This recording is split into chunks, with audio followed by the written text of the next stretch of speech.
नमस्ते दोस्तों, आपका स्वागत है द मूवी एको में। 2008 के क्रैश के बाद कुछ कंपनियों को टू बिग टू फेल क्यों डिक्लेयर कर दिया गया?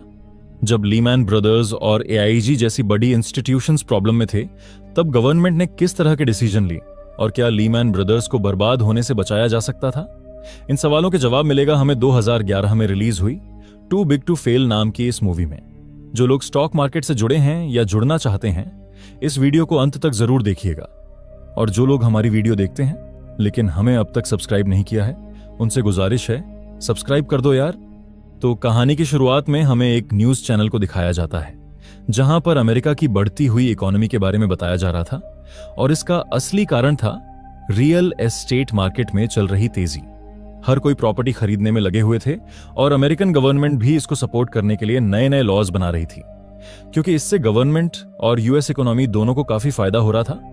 और इसी के बाद शुरू हुआ अब तक के सबसे बड़े इकोनॉमिक क्राइसिस, जिसे हम ग्लोबल फाइनेंशियल क्राइसिस या ग्रेट रिसेशन के नाम से भी जानते हैं।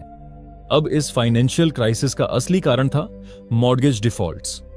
अब लोग प्रॉपर्टीज तो खरीद रहे थे लेकिन टाइम पर पैसे ना चुका पाने के कारण मॉर्गेज डिफॉल्ट के चलते लगभग 70 से भी ज्यादा मॉर्गेज कंपनी बैंकरप्ट हो गए और अमेरिका की 5वीं सबसे बड़ी इन्वेस्टमेंट बैंक बेयर स्टर्न्स को $2 प्रति शेयर की कीमत पर जेपी मॉर्गन खरीद लेती है।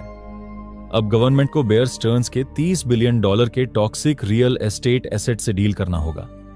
टॉक्सिक एसेट उन्हें कहते हैं जिसकी वैल्यू उसकी ओरिजिनल वैल्यू से काफी कम होती है और फ्यूचर में भी कम होती रहती है।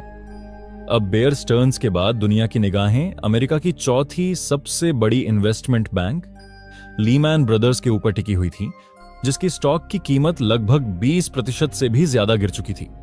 अब हम लीमैन ब्रदर्स के सीईओ रिचर्ड फॉल्ट को देखते हैं, जो यूएसए के ट्रेजरी सेक्रेटरी हेनरी पॉल्सन को बताते हैं कि उनके पास जो कैश रिजर्व है उसमें भारी कमी हो रही है और हेनरी को वॉरेन बफेट से कांटेक्ट करने के लिए कहते हैं, क्योंकि हेनरी पॉल्सन और वॉरेन बफेट दोनों काफी अच्छे दोस्त थे। अब इसके बाद हेनरी जिम विल्किंसन, नील काशकारी और मिशेल डेविस के साथ एक मीटिंग रखते हैं और मीटिंग के दौरान वह कहते हैं कि लीमैन ब्रदर्स की हालत बेयर स्टर्न्स के मुकाबले काफी खराब है।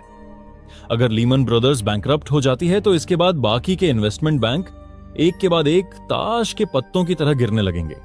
वो यह भी बताते हैं कि वो लोग इस सिचुएशन को हैंडल करने में काफी लेट हो चुके हैं। इसके बाद हेनरी वॉरेन बफेट को कॉल करते हैं और उनसे लीमैन ब्रदर्स के हालत के बारे में उन्हें बताते हैं। अब हेनरी की बात सुनने के बाद वॉरेन बफेट रिचर्ड को एक ऑफर देता है। उस समय लीमैन ब्रदर्स की शेयर की कीमत $36 पर चल रहा था। वॉरेन बफेट उन्हें ऑफर देता है कि वो $40 प्रति शेयर और 9% डिविडेंड के साथ प्रिफर्ड शेयर्स खरीदने को तैयार है। लीमैन की सीएफओ एरिन कैलन भी उन्हें यह कहती है कि अगर वॉरेन बफेट के साथ उनकी यह डील हो जाती है तो उनकी शेयर्स की कीमत बढ़ सकती है। लेकिन रिचर्ड यह कहते हुए उनका ऑफर ठुकरा देता है कि मैं 360 मिलियन सालाना इसलिए नहीं खर्च कर रहा हूं कि मुझे उनके साथ बिजनेस करने का कोई शौक है और ये एक छोटा मोटा तूफान है जिसे हम लोग हमेशा की तरह इस बार भी झेल लेंगे। दरअसल रिचर्ड को यह आइडिया ही नहीं था कि इस बार वो किस तूफान का सामना कर रहे हैं। अब जून 2008 को लीमैन के सीनियर बैंकर्स एक इमरजेंसी मीटिंग रखते हैं, क्योंकि अब लीमैन ब्रदर्स का स्टॉक $23 पर आ चुका था। अब फंड्स की कमी के कारण रिचर्ड को ना चाहते हुए भी उस मीटिंग में सीएफओ एरिन कैलन और सीओओ जो ग्रेगरी को नौकरी से निकालने का फैसला लेना पड़ता है। फिर बार्ट मैकडेड को नया प्रेसिडेंट और सीईओ के रूप में अपॉइंट करते हैं। अब इसके बाद अगस्त 2008 को लीमैन कोरियन इन्वेस्टर्स के साथ इन्वेस्टमेंट डील करना चाहते थे। मैकडेड के काफी नेगोशिएशन के बाद कोरियन इन्वेस्टर्स रियल एस्टेट के टॉक्सिक एसेट्स को छोड़ के डील साइन करने को तैयार हो जाते हैं, लेकिन तभी वहां पर रिचर्ड आकर कोरियन इन्वेस्टर्स को रियल एस्टेट के टॉक्सिक एसेट्स को लेने के लिए मजबूर करने लगते हैं। अब कोरियंस को यह बर्ताव पसंद नहीं आता और रिचर्ड की जिद की वजह से यह डील कैंसिल हो जाती है। इधर दूसरी तरफ हेनरी इनडायरेक्ट मैसेज देने के लिए न्यूज लीक करते हैं कि इस बार गवर्नमेंट की तरफ से कंपनीज को बेल आउट करने के लिए कोई भी मदद नहीं दी जाएगी। अब कुछ ही दिनों के अंदर लीमैन ब्रदर्स का शेयर $23 से $4 प्रति शेयर तक पहुंच जाती है और अब उनकी हालत ऐसी हो जाती है कि कोई उन्हें खरीदना नहीं चाहता। अब लीमैन के पास सिर्फ 2 बायर्स थे, बैंक ऑफ अमेरिका और ब्रिटिश मल्टीनेशनल बैंक बारक्लेस, और यह दोनों बैंक भी बिना गवर्नमेंट के इन्वॉल्वमेंट के लीमैन को खरीदना नहीं चाहती थी। खैर, अब इसके बाद हेनरी न्यूयॉर्क फेडरल रिजर्व के चेयरमैन बेन बर्नांके के साथ मिलकर एक इंपॉर्टेंट डिसीजन लेते हैं कि उन्हें किसी भी तरह से लीमैन ब्रदर्स को बैंकरप्ट होने से बचाना होगा और उनके एसेट्स खरीदने के लिए बायर्स खोजने होंगे, क्योंकि अगर लीमैन ब्रदर्स डूब गया तो यूएस की इकोनॉमी को बहुत बड़ा झटका लग सकता है। इसके बाद न्यूयॉर्क के फेडरल रिजर्व में यूएस के सारे बड़े बैंक्स के सीईओ को मीटिंग के लिए बुलाया जाता है, लेकिन इस मीटिंग में लीमैन के सीईओ रिचर्ड को ही नहीं बुलाया गया। अब मीटिंग के दौरान हेनरी उनसे कहते हैं, गवर्नमेंट इस कंडीशन में नहीं है कि वो लोग इस समय लीमैन ब्रदर्स को खरीद सके, क्योंकि मौजूदा हालात के चलते वो लोग इस कंडीशन में नहीं है कि लीमैन को किसी भी तरह से मदद कर सके। इसलिए वो बैंक्स को लीमैन के टॉक्सिक एसेट्स खरीदने के लिए उन्हें सुझाव देते हैं, और साथ ही वो यह भी कहते हैं कि अगर वो लोग लीमैन को नहीं खरीदेंगे तो उनके बैंक्स भी एक के बाद एक डूब सकती है, क्योंकि वो लोग लीमैन के ट्रेडिंग पार्टनर्स हैं।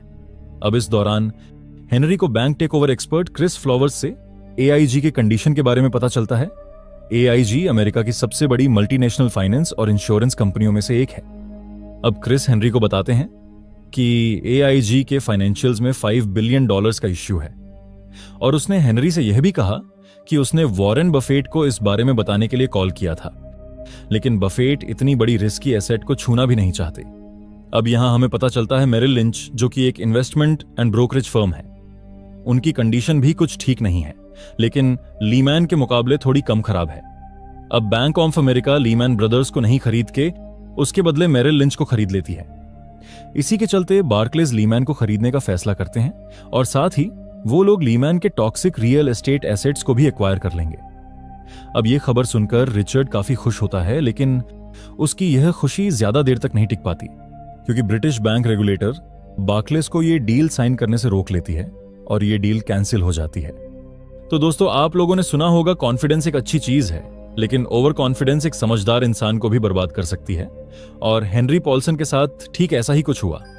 जब उन्हें वॉरेन बफेट की तरफ से इतनी अच्छी डील मिल रही थी तो उन्होंने ओवर कॉन्फिडेंस के चक्कर में उनका ऑफर ठुकरा दिया, और अब लीमैन ब्रदर्स को कोई भी खरीदने को तैयार नहीं था।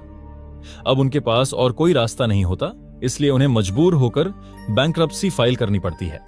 अब यह बात मीडिया में आग की तरह फैल जाती है और सभी न्यूज चैनल में इस बात की चर्चा होने लगती है। फिर हेनरी पॉल्सन एक प्रेस कॉन्फ्रेंस अरेंज करता है, और प्रेस कॉन्फ्रेंस के दौरान उसने बताया कि उन्होंने लीमैन ब्रदर्स को बचाने की बहुत कोशिश की, लेकिन अफसोस की बात है वो लोग उन्हें बचा नहीं पाए। खैर, अब इसके बाद लीमैन ब्रदर्स के फेल होने के कारण वॉल स्ट्रीट में हंगामा मच जाता है और फाइनेंशियल मार्केट ताश के पत्तों की तरह गिरने लगता है। स्टॉक मार्केट लहूलुहान हो जाता है, और इसका असर पूरी दुनिया के स्टॉक मार्केट में देखने को मिलता है। अब यूएस गवर्नमेंट के सामने एक और बड़ी समस्या थी एआईजी। रिचर्ड को French finance minister Christine Lagarde का कॉल आता है। वो हेनरी को चेतावनी देती है कि एआईजी के बिजनेस के ऊपर कोई भी प्रॉब्लम नहीं आना चाहिए, क्योंकि इससे यूरोपियन मार्केट पर असर पड़ सकता है।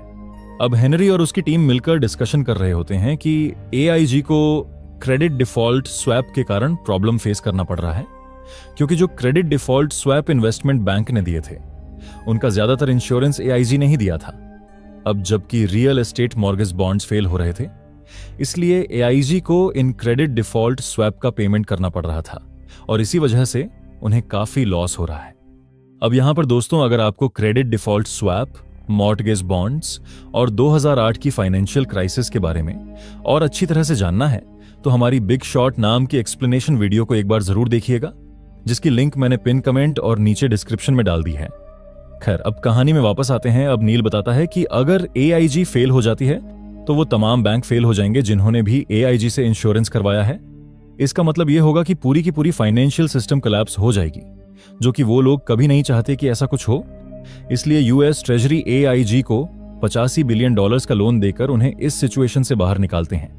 अब इधर दूसरी तरफ इन्वेस्टमेंट बैंक्स को काफी दिक्कत का सामना करना पड़ रहा था, क्योंकि जो लीमैन ब्रदर्स के साथ हुआ उसके बाद लोग अब इन्वेस्टमेंट बैंक्स पर भरोसा नहीं कर पा रहे थे और अपना पैसा निकाल रहे थे। अब इस वजह से हेनरी और फेडरल रिजर्व के चेयरमैन साथ मिलकर एक फैसला लेते हैं कि इन्वेस्टमेंट बैंक्स को नेशनल बैंक्स के साथ मर्ज करना होगा, लेकिन सभी बैंक के सीईओ उनके फैसले से सहमत नहीं होते। अब समय था सितंबर 2008 मॉर्गन स्टैनली मित्सुबिशी के साथ डील साइन कर लेती है।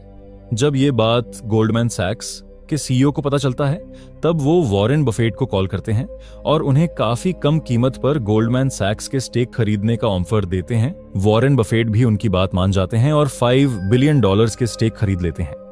अब इस खबर से इन्वेस्टमेंट बैंक्स की टेंशन थोड़ी कम हो जाती है। मार्केट से क्रेडिट ड्राई आउट होने की वजह से अब हेनरी सुझाव देते हैं कि यूएस गवर्नमेंट टॉक्सिक एसिड्स को बाय कर लें, जो था लगभग $700 बिलियन के। अब ऐसा करने के लिए उन्हें ट्रैप यानी the troubled asset relief program नाम का एक बिल पास करना होगा। लेकिन हेनरी और उसके टीम के द्वारा काफी कोशिशों के बावजूद भी यह बिल पास नहीं हो पाया। लेकिन हेनरी हार नहीं माने और काफी मशक्कत के बाद आखिरकार दूसरे अटेम्प्ट में यह बिल पास हो जाता है। फिर हेनरी की टीम को पता चलता है कि सारे के सारे टॉक्सिक एसेट्स खरीदने में उन्हें काफी टाइम लग जाएंगे।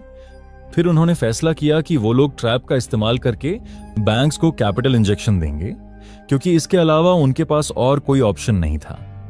दोस्तों, कैपिटल इंजेक्शन का मतलब है कि किसी भी कंपनी को फाइनेंशियल स्टेबिलिटी प्रोवाइड करने के लिए उसमें पैसे इन्वेस्ट करना, जो वो लोग बैंक्स को लोन के तौर पर देंगे, जिससे इकोनॉमी में कैश फ्लो या कहे तो लिक्विडिटी बढ़ेगा। अब हेनरी टेंशन में होते हैं कि वो कैपिटल इंजेक्शन के लिए बड़े बैंकों को कैसे मनाएं। इसलिए वो देर रात वॉरेन बफेट को कॉल करते हैं और उनसे पूछते हैं कि अगर उन्हें बड़े बैंकों को मनाना होता तो वो क्या करते। फिर हम देखते हैं हेनरी सारे इन्वेस्टमेंट बैंक के सीईओ को मीटिंग के लिए फेडरल रिजर्व में बुलाते हैं, ताकि उनका जो डिसीजन है कैपिटल इंजेक्शन का उसे इंप्लीमेंट किया जा सके। और उन्हें यह भी पता था कि जो हेल्दी बैंक्स है, जिनके पास पहले से ही सफिशिएंट फंडिंग है, वो बैंक उनकी इस डिसीजन को कभी नहीं मानेंगे। इसलिए हेनरी ने एफडीआईसी के चेयरमैन शीला बैर को भी इस मीटिंग में बुलाते हैं, ताकि हेल्दी बैंकों के ऊपर प्रेशर बनाया जा सके। और यह आइडिया वॉरेन बफेट ने ही उस रात हेनरी को दिया था। अब शीला बैर की मौजूदगी और काफी नेगोशिएशन के बाद आखिरकार सभी बैंकों के सीईओ उनकी बात मानने के लिए तैयार हो जाते हैं। यूएस गवर्नमेंट इन्वेस्टमेंट बैंक्स को $124 बिलियन लोन के तौर पर देती है और उन पैसों को किस तरह इस्तेमाल किए जाएंगे उस पर भी कोई पाबंदी नहीं होती।